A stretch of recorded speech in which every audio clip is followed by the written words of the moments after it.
Avinu. As long as Avinu is in the world, Yishmael is a mensch. Esav is a mensch. He gives him Priya. He even gives Yishmael the top level of bris milah.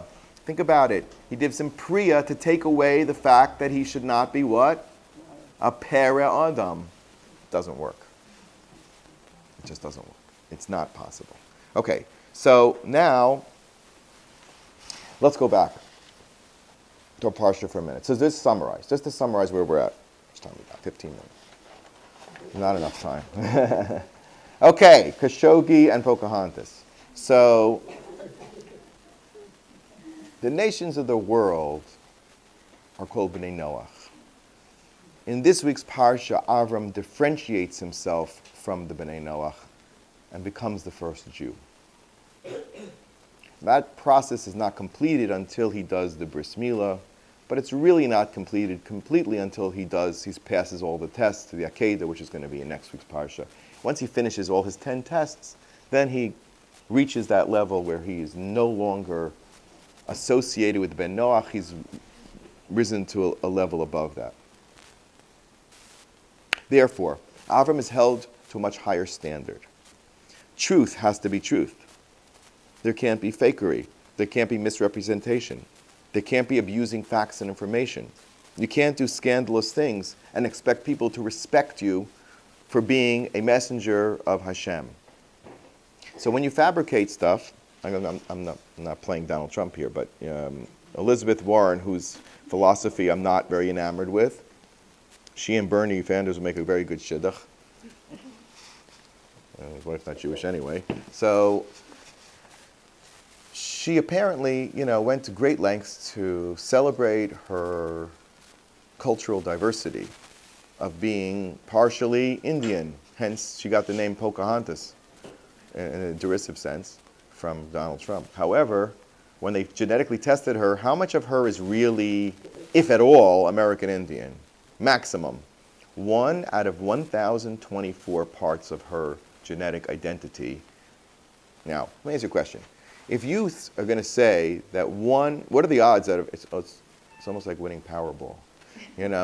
Everybody buy a ticket. You only need one ticket according to Rabbi Dessler. You don't have to buy more than one ticket. Show Moon and Hashem. If you were 1,024th of anything, would you call yourself that? The halacha itself goes after what? We generally say, Holchin Basar Rov. If she were 51% Cherokee, she's a Cherokee. And you know what halacha even represents? There's something called a miut that is chashuv. In halacha, especially in medical halacha, risks above 10% are taken into consideration. Less than 10% are not taken into consideration. If one drop, if a tray falls into kosher, how much does it become batel? 1/60th. What is 1/60th in percentages? Less than 2%, right? Correct. 1/50th is 2%, 1/60th is less than 2%. If you're down there in those numbers, but you're even, let's say, 1 to 2%, so we say it's batel. Okay, if she came as 2%, I would listen to her. That's 2%. She's not only not 2%, she's 1,000th of 1%. 1,000th of 1%. More than, come on. So this means that there's no emes. There's no emes. And the bris of Torah that Avram took on is the bris of emes. Okay, let's now go into the parsha just for a few minutes because there's treasures here. We'll have to take a little bit at a time. Basic question. Avram living up to his new status.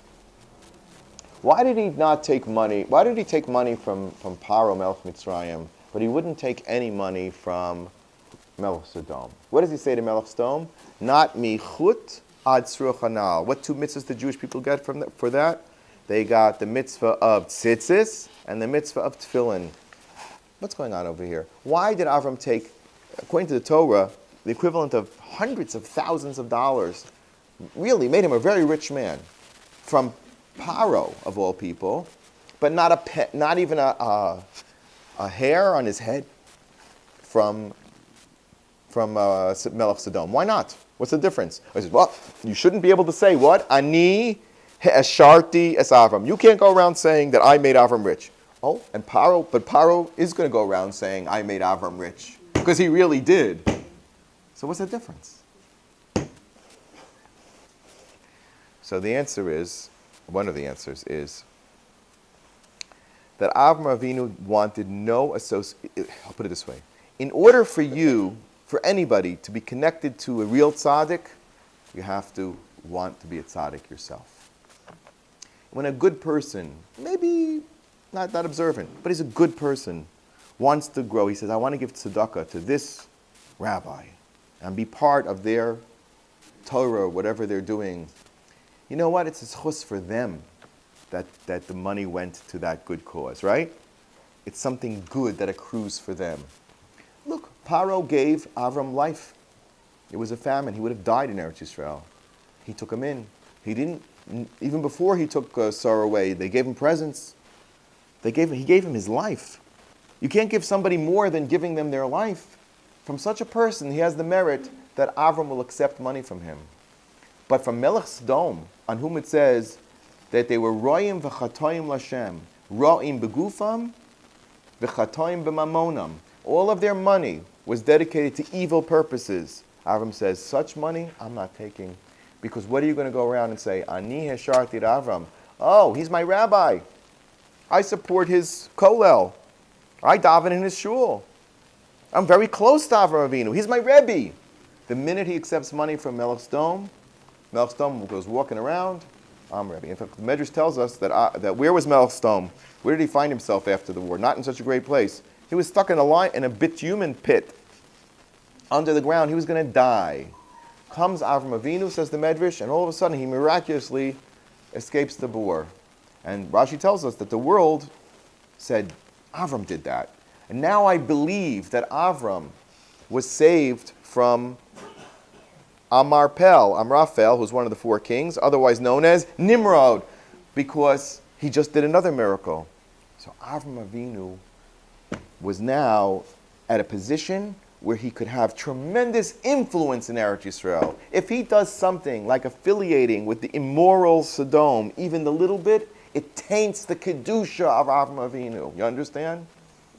He cannot do that. He cannot afford to do that. Now, in addition to Melech Sodom, there was another very important person who came to visit Avram and gave him lechem and yayin. Who was that person? Malki, otherwise known as Malki Tzedek. But really, what is his name?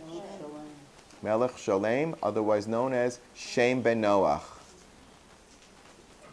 Melech Shalem spells out Shem ben Noach. Now, one second, let's understand this. And if you look at the parsha, you'll see that. I'm going to read it to you. Okay, I know I'm a little tight on time, but it's incredible to read it. Okay, it says that after Avinu comes back. Okay, here it says Vayashev. Avram brings back as kol harechush, all the money. V'gam es Lot achiv v'rechusho, Lot and his money. Heshiv, he got back from the four kings. V'gam es noshim ve'es ha'am. What's more important here, the money or the people? The people should be more important, right? But they're mentioned last. Oh, what happens? Vayetze Melech Sodom, and after Avram destroys Kedar LaOmer. Wait a minute. Kedar LaOmer wasn't the main guy in the war. Who was the war? Vayihi bimei Amraphel. Who is Amraphel? Nimrod. Who was Kedar LaOmer? So Rabbi Yaacov Weinberg says he was Hammurabi.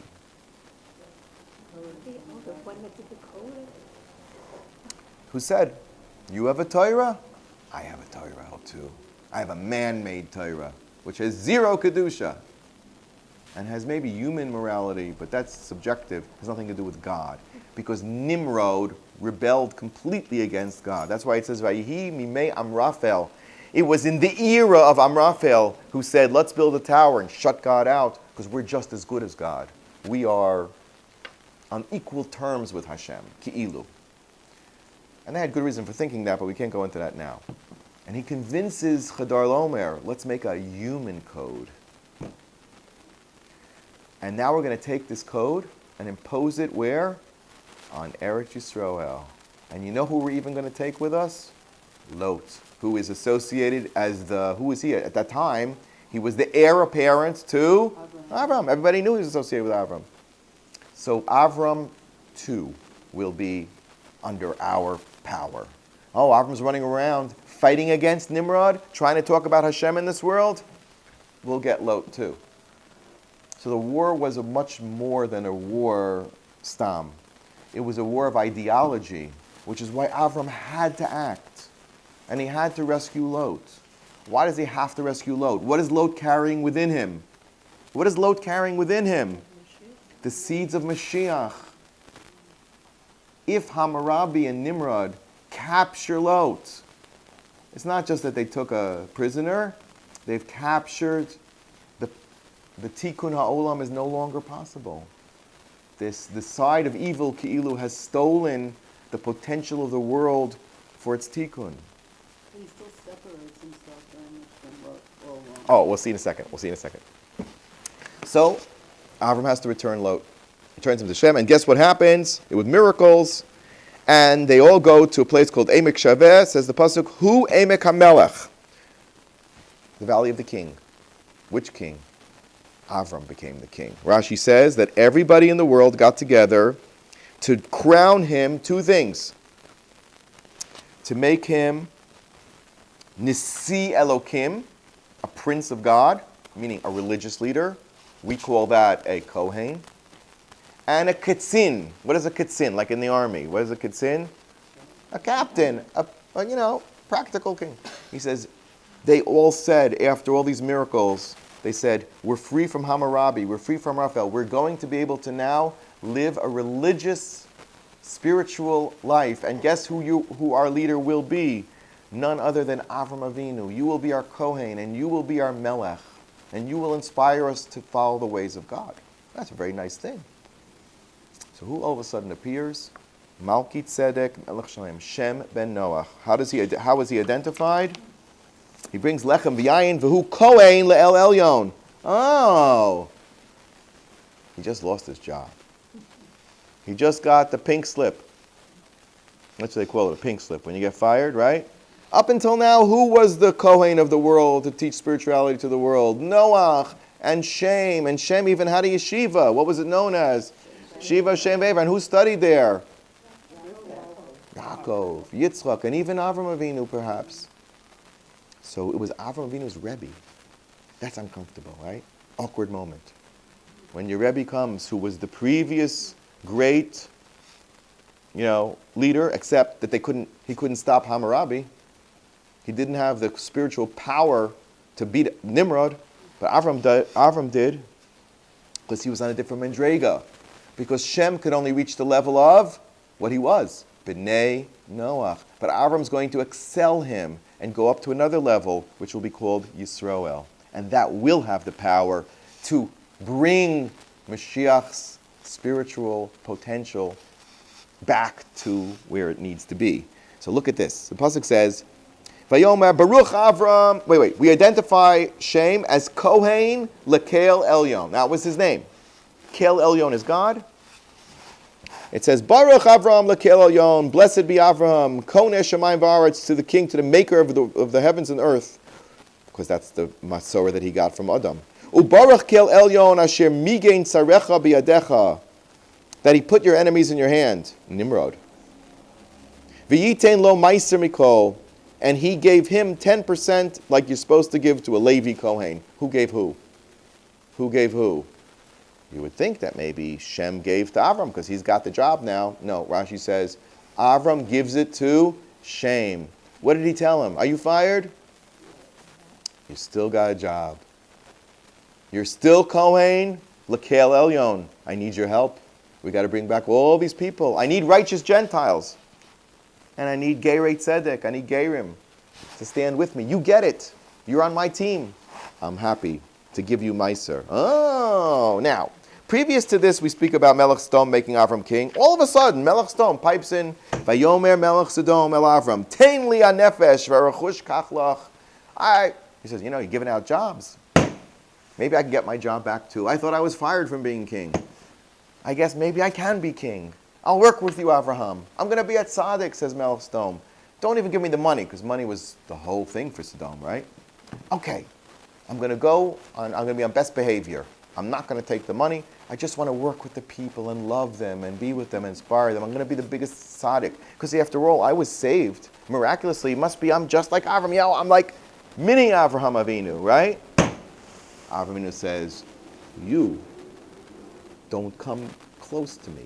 You are a Russia, or Marusha. You're everything that Hashem doesn't want in the world. I won't even take a hair from you and not a ritzua. Don't come think. And he's going to say, Ani ha'esharti Avram. Sounds almost like which word? Ani ha'esharti. Almost sounds exactly like the word Meiser. I gave Meiser to Shem. I'm not giving Meiser to you, buddy. You're Melech Sodom. You just have to completely do tshuva. You've reached no level yet of tshuva. Maybe you will. Maybe. Maybe if you listen to Lot. Maybe. So now, the insidiousness of what he said. Think about it. Ten lias hanefesh. Who does the nefesh include? Who is the main, star celebrity? Lot. What is he really saying? I want Lot back. I want Mashiach back. This is what Melech Sodom is saying. I'm going to be the custodian of the tikkun of the olam. I got the answers to that Hammurabi. He was a terrible guy. That Nimrod was. But we are spiritual people. You're Sodom. We do not accept that sort of moral corruption. Now you have the interior story.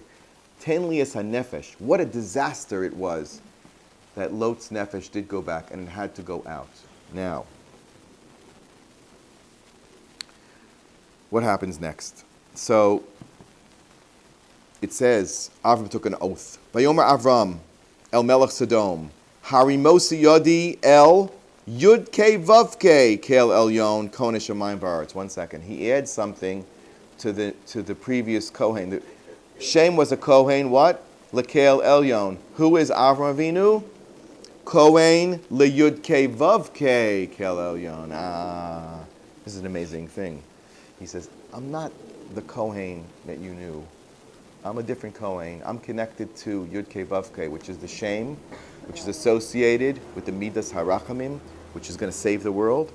I am connected to Hashem on the level of Yud-Ke Vav-Ke. Like it's like Moshe Rabbeinu was told in Mitzrayim, Ushmi Yud-Ke Vav-Ke lo nodati lahem. It doesn't mean they didn't know about it. It says it hasn't really reached its potential yet within Klal Yisrael.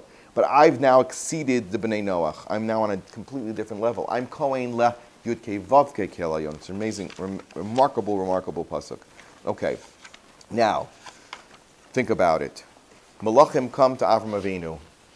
What do they end up eating by Avraham Avinu? Basar and basar v'chalav. Not very kosher. Not going to get a kosher certificate over there.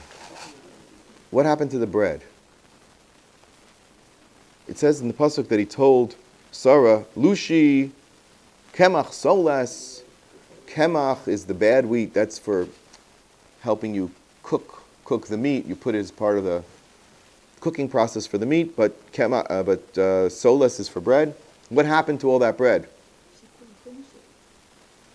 She couldn't finish it for a reason. She became a nida. And therefore, Rashi says, it became tameh. And people who are on a very high level eat chulin b'tahara. Because like in the days of Beis HaMikdash, when we had the laws of Tumah v'Tahara active, right? You had another level of kashrus. Not only did you have to worry that your food was kosher, you had to worry that your food wasn't tameh. And that was for kohanim, where regular people could eat tameh food. But somebody who was aspiring to that next level, or somebody who was in the level of being a kohen, could not. Now we understand what Chazal are telling us. The bread became tameh, Avram can't eat it. Because he's what? He's a kohen. All of a sudden he got from. And all the years until they're married, he did eat what she baked. He didn't ask her, did you make sure that it's tahor? You didn't touch it, when you're not tahor? Now it becomes important because he's a kohen l'Hashem Kelyom. Now, they only get meat and milk. Where do those things come from? Animal. Where does lechem and yayin come from? Lechem and yayin come from vegetable, right? Which is a higher madrega? the vegetarian, right? Because if you're eating behemoth, like they say, you are what you eat, right? You are what you eat. The korbanos. Right. Well, that's what we do with the karbanos is that we elevate those, and actually you're really being makriv yourself. You're being makriv your nefesh habahami. So it turns out that the angels couldn't get above that level of the bahami. But Shem and Avram were above. Now, Yayin was a problem for whose father? Shem's father. Why was Yayin a problem for Shem's father? And that was like really beginning of, whose life? He curses who? Ham. Where does Nimrod come from? Ham.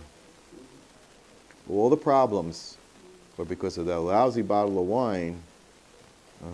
We ended up with Nimrod, who came out of Africa, came out of Cush, and inspired the world of the Semites, of the Bnei Shem, the most noble of the part of the creation, to rebel against God.